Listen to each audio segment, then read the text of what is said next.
Jokowi dalam segala kelemahan dan segala kekurangannya, ya kita support upaya apapun yang bisa mendamaikan Rusia dan Ukraina, ya. Jangan malah dicaci maki, ya. Apapun, upaya apapun kita harus respect, ya. Sama seperti Paus Francis, Anda caci maki, nggak taunya Paus Francis yang bisa mendamaikan ya banyak negara-negara yang perang itu ya di Afrika itu ya. Apapun ya, orang yang membawa damai itu, yang membawa perdamaian itu akan disebut anak-anak Allah. Ya, ya. Jadi biarkan support ya, Anda support, jangan dicaci maki. Anda tidak suka dengan Jokowi pun ya jangan dicaci maki. Orang mau bikin baik kok. Walaupun memang kalau dipikir konyol ya. Oke, negara sendiri nggak bisa mendamaikan, sok ngurusin negara orang.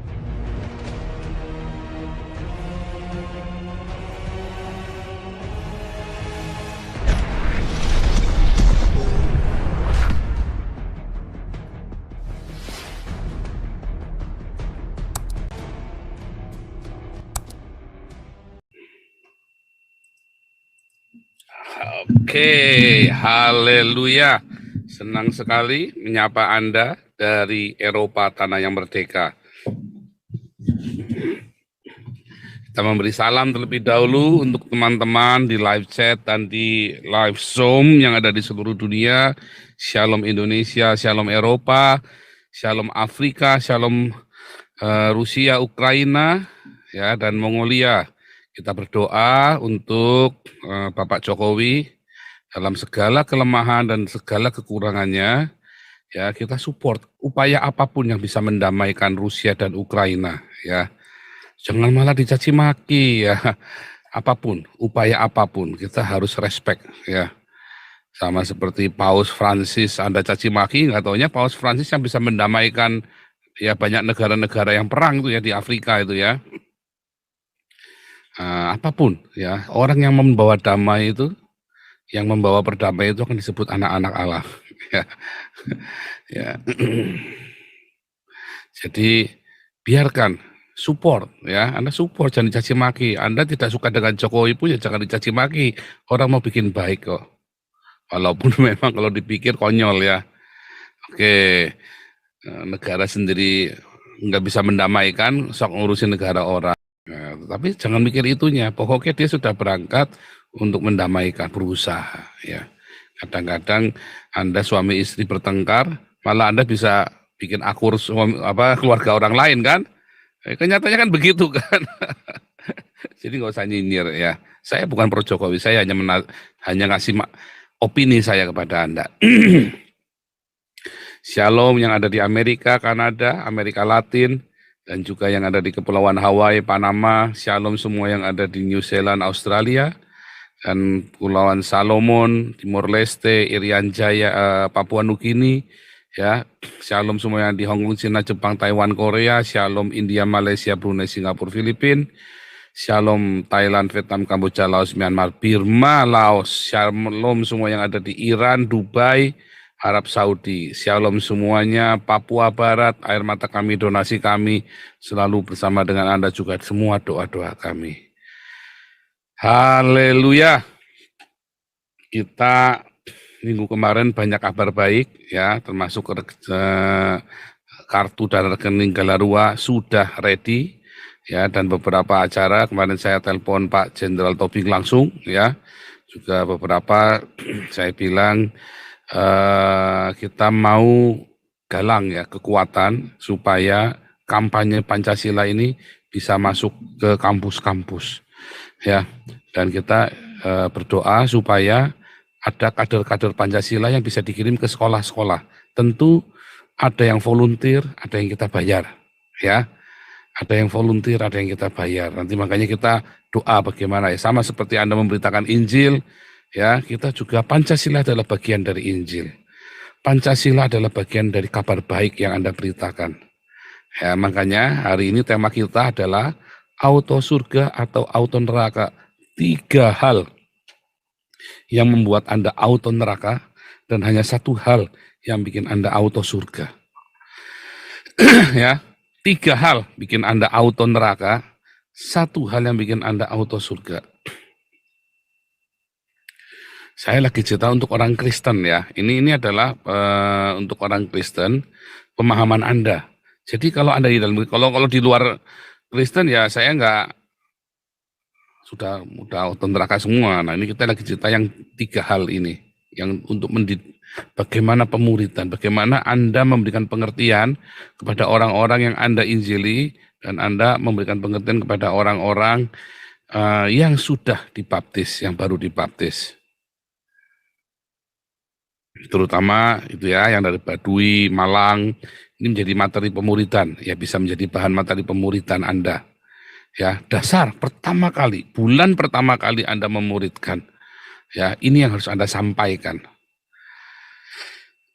Ya, jadi semua pengajaran di grup ini yang doa embun pagi maupun hari Minggu adalah sebuah pengajaran berseri, praktikalinya di dalam kehidupan sehari-hari. Kalau yang kelas evangelis, kelas apologetik, ya, dan kelas apostolik dan yang lain-lain adalah bagaimana Anda membongkar dan membangun dogma Anda, ya, supaya jangan terjebak dengan dogma-dogma yang lama, yang sudah absurd. Pemahaman orang itu berubah, saudara. Ya, cara orang memahami itu berubah. Ya, nah, sebentar ya. Mudah-mudahan. Oke, saya mohon bantuan cek teman-teman. Harusnya sudah nggak masalah internetnya. Ya, saya sambil monitor terus ya. Ya, nah sekarang bagaimana sebelum kita memulainya seperti biasa, kita akan tanya jawab Alkitab terlebih dahulu ya. Kita tanya jawab Alkitab terlebih dahulu, terus baru kita kumpulkan semua ya. Nah, oke, ini langsung aja deh ya. Kuria ke Hemera, silakan. Shalom. Shalom, Bang Kuria ke. Ya, Pak. Di dalam Ayub 7, Pak, ayat 9 dan 10, di situ dikatakan, sebagaimana awan lenyap dan melayang hilang, demikian juga orang yang turun ke dalam dunia orang mati, ia tidak akan muncul kembali. Ia tidak lagi kembali ke rumahnya dan tidak dikenal lagi oleh tempat tinggalnya. Ayat ini menegaskan kalau orang yang telah meninggal dunia, Pastor, tidak dapat kembali lagi ke bumi. Mereka berada pada dunia orang mati atau Hades. Lalu mengapa masih ada yang percaya kalau mereka pernah didatangi keluarga mereka yang telah meninggal dunia, bahkan keluarga yang telah meninggal itu bisa masuk ke dalam tubuh orang yang masih hidup. Tidak jarang juga kita melihat orang-orang memanggil paranormal atau dukun untuk mengusir roh-roh yang ada di rumah tua. Ya, terima kasih Pak. Iya, itulah. Ya, saya buka ya, bagus sekali ya, Ayub 3 ayat 17 ya. Bagus sekali ya, ini harusnya tanyanya kemarin ya, yang berapa hari yang lalu ya. Kalau saya juga lupa kasih tahu Anda juga ya ayat ini ya. Ini bagus ya.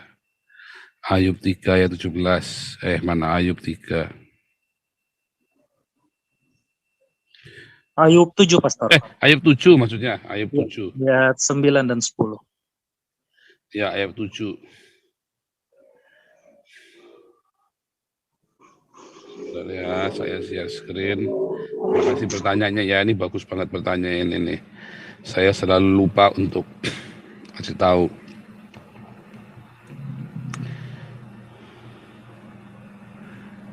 Ayub 7. Nah ini ya, saya besarin aja.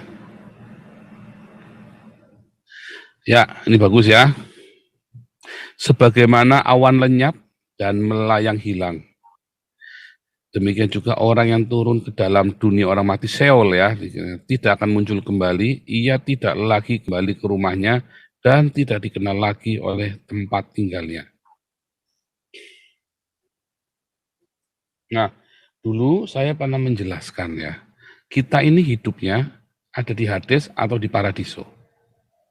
Nah, itu dulu ya, saya pernah menjelaskan itu. Nah, tetapi ada satu waktu orang-orang percaya ketemu sama ada arwah orang tuanya, apa segala macam, mendatanginya dan segala macam. Saya pernah jelaskan juga, itu adalah sebuah delusinya dia.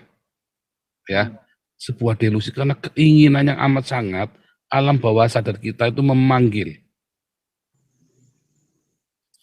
Panggilan dari alam bawah sadar ini ya akan kalau dia positif, ini sudah ada risetnya kan. Jadi banyak orang-orang psikolog, psikiater, klinik itu tahu ya, tahu ini. Nah, bahwa pesan-pesan Anda, pesan-pesan yang itu, kalau Anda menganggap orang ini baik, ya, maka pesan-pesan yang baik akan disampaikan oleh memori, ya, alam bawah sadar yang Anda recall itu tadi. Anda tidak bisa merecallnya secara aktif. Ada yang bisa, saudara. Tetapi jarang sekali. Kebanyakan itu tidak disengaja, dia muncul dalam mimpi atau lagi duduk terus dia seakan-akan melihat. Ya. Nah, kemudian dia menganggap oh itu berarti dikunjungi. Oh bukan. Itu adalah ilusi produksi dari imajinasi alam bawah sadar Anda. Jadi saya seringkali menasihati orang yang seringkali yang katanya ngelihat arwahnya ini, oh saya bolak-balik ngelihat ya. Ayah saya, opa saya menganggap ayah saya orang baik ya. Makanya selalu datang di saat saya pernah mendapat satu mimpi ya, dan itu enggak cuma sekali ya. Saya rutin ya ketemu ayah saya itu dalam mimpi itu. Nah, tapi sekarang udah enggak. Oh masih ya, terakhir ya. Waktu saya baru pindah ke rumah ini, ya ke rumah yang baru ini ya, saya ngimpi sekali tentang ayah saya. Ayah saya minta suaka politik. Terus saya bilang, loh papi kan udah meninggal, ngapain minta suaka lagi papi? Saya bilang begitu ya. Kita tertawa terbahak-bahak. Oh iya ya, dia bilang udah meninggal. Loh orang udah meninggal ya, oh iya ya udah meninggal ya. Nah, dia malah begitu ya. Nah, kenapa? Ya karena dalam itu waktu apa ya, mami saya baru meninggal ya, Jadi karena kerinduan akan orang tua, ya kan. Dan buat saya papi itu orang baik. Dan waktu masa-masa sulit kami, ya, di masa-masa sulit itu, tahu apa yang terjadi? Saya lagi naik, tiba-tiba saya lagi naik suatu buah bus yang besar, papi saya yang nyetir, saudara. Papi saya ini pokoknya kita semua itu merasa nyaman kalau papi yang nyetir. Ya, kita itu pokoknya senang. Jadi apa pesan itu? Pesan itu adalah jangan khawatir. Kamu akan selamat sampai tujuan. Oh, papi ini nampak dalam. Oh, bukan. Itu alam bawah sadar saya. Dan saya tahu persis. Nah, kalau Tony Daud ya akan bilang, oh itu arwahnya tuh datangnya begini begitu. Saya enggak percaya ya, saudara. Saya nggak percaya begituan. Alkitab mengatakannya berbeda. Yang saya percaya Alkitab, bukan Tony Daud. Saya tidak percaya dengan pengajarannya pendeta-pendeta dukun-dukun. Ya, saya juga dari keluarga paranormal. Ternyata itu pun bisa dijelaskan dengan sains. Ya, saya bukan orang yang juga yang anti ini juga. Oh, saya tahu ada pelayanan pelepasan. Cuman bukan yang seperti Tony Daud cerita. Didatangi arwah. Nah, bagaimana dengan arwah Samuel? Dipanggil paksa, saudara, oleh orang-orang yang jahat, ya. makanya dikutuk ya, terkutuk, laknat. Orang-orang pemanggil arwah yang sengaja memanggil arwah itu laknat, saudara. Makanya kan Raja Saul kan ketakutan sekali kan ketika melihat arwahnya Samuel.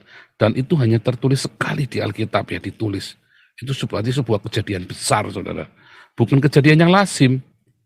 Tetapi memang ada tradisi pemanggilan arwah dari zamannya Raja Saul itu sudah ada. Zamannya Musa sudah ada pemanggilan arwah, manggil arwah itu ya supaya kembali. Gitu ya. Jadi Anda jangan heran. Tapi ada dipanggil paksa dan itu terkutuk. Karena yang hukumnya kan ini. Yang di Alkitab ini hukumnya, nggak boleh. Jadi nggak ada terus kayak ayam lepas jalan-jalan gitu ya, ayam lepas gitu. Arwah itu kayak arwah, nggak bisa. Itu kalau ada sampai datang itu karena dipanggil. Yang sisanya itu adalah sebuah delusi kita. Ya, dan Tuhan Yesus, pencipta kita itu, ya, Tuhan yang kita kenal dalam Tuhan Yesus, nah itu ya, itu dengan kasih karunia-Nya ya, seringkali kalau bisa mengobati rasa kangen kita pada orang tua melalui mimpi ya. Nah, itulah spirit. Nah, itu yang namanya spirit. Roh ayahku itu masih menyertaiku, katanya kan. Nah, itu seperti itu. Itu yang kita pahami dengan roh ayahku masih menyertaiku, dan berbahagialah orang yang masih merasakannya. Ya, karena memang itulah penyertaan dari orang tua kita. Itu ya. Mami saya pernah cerita dulu ya. Waktu naik kapal itu nyebrang pulau itu ya. Sama kakak saya, nganter kakak saya waktu itu ya, ada pekerjaan. Terus Mami berkata, jangan takut, rohnya papi masih nyertai kita. Mami merasakannya di dalam hati. Jadi waktu mau meninggal itu, Mami papi saya yang berantemnya luar biasa itu, ternyata waktu meninggal 3 bulan sebelum meninggal dipulihkan ya mereka ya hidupnya ya.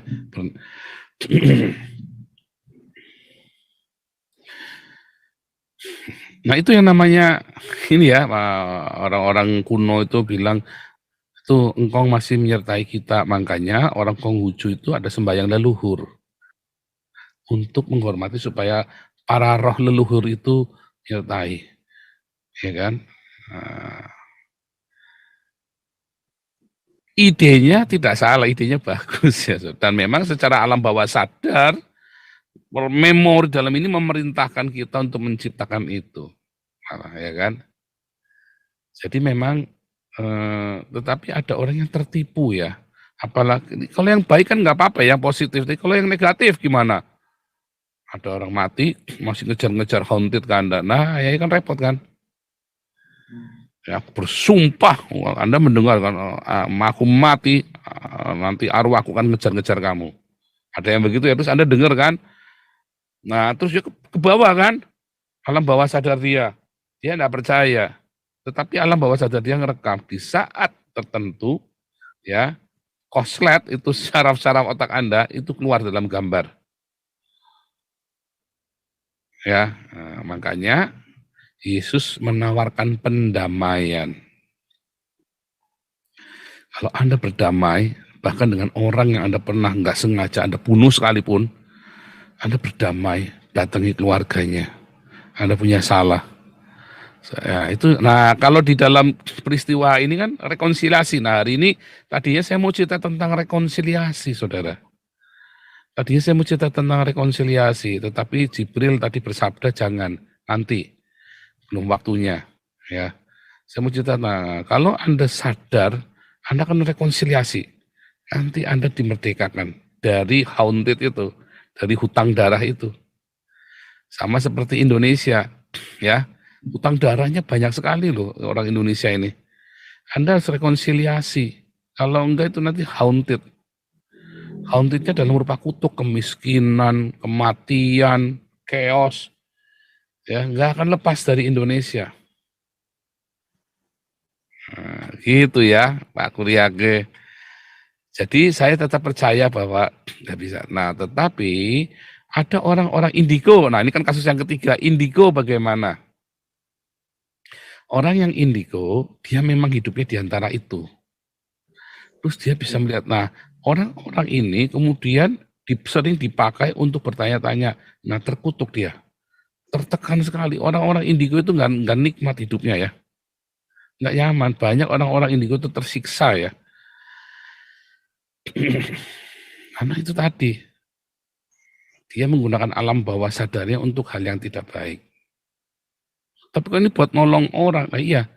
Tetapi itu udah bukan urusannya dia lagi. Jangan mau. Jadi Anda yang indigo, jangan mau ya. Jangan mau dipakai buat begituan. Justru kalau Anda indigo, bertobat, pendamaian dengan Tuhan Yesus. Nanti yang Anda lihat itu sorga, paradiso, bukan Hades lagi, bukan dunia orang mati. Ngapain lah dunia orang mati busuk? Lebih baik melihat surga. Masa bisa ngelihat surga? Bisa. Penglihatan tentang surga itu bisa ya, Anda bisa mendapat penglihatan tentang surga. Lah Anda lebih memilih dapat penglihatannya yang buruk-buruk. Saya emang nggak mau, saya udah nggak pernah dapat penglihatan yang buruk-buruk lagi. Gitu Pak Kuryage.